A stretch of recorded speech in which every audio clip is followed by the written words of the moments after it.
পরে আমার ফোন নষ্ট ছিল, মামার ফোন দিয়ে কন্ট্যাক্ট করতাম, কিন্তু মামা তখন ছিল না, সেজন্য আম্মুর ফোন দিয়ে তারে কল দেই।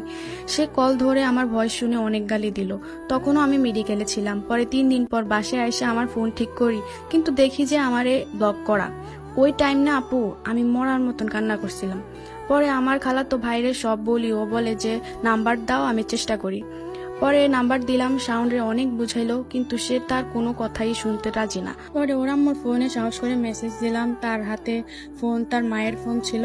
আমি মেসেজ দিছি দেখে ফোন ওর মায়ের কাছে দিয়ে দেয়। পরে ওরা মোড়ে বললাম, আন্টি আমি তো আপনার মেয়ের মতো, আমার ভুল হলে আমারে মাফ করে দেন। আপনি যেমন বলবেন আমি সেভাবেই থাকবো, আপনার ছেলের আমারে ভিক্ষা দেন, আমি আপনার বাসার কাজের লোকের মতন থাকবো। কিন্তু তার উত্তর একটাই ছিল, এটা একটা গালি দেওয়া হয়। তারপর বলে, তোর কত সাহস, আমিও দেখবো। তারপর বললাম, প্লিজ আন্টি আমার মাইনা নেন, কিন্তু সে রাজি হয়নি। পরে আমারও ভিতরে যে ঢুকলো, আমি মরে গেলেও ওদের আর মেসেজ দিব না। পরে আমি অনেক কান্নাকাটি করি, আম্মু তখনও আমার সান্ত্বনা দিত।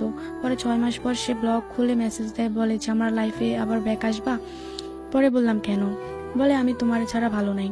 ওই যে কথায় আছে না, জাদু টোনা 6 মাস তাই হয়েছিল। ওর মা ওরে কালো জাদু করছিল যেন আমার প্রতি তার গুরুত্ব কমে যায়, কিন্তু 6 মাস পর জাদু ঠিকই কেটে যায়।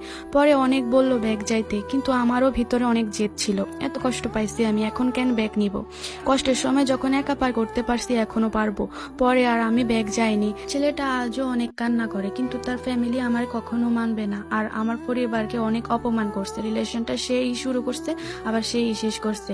মাঝখান থেকে আমি কষ্ট পাইছি।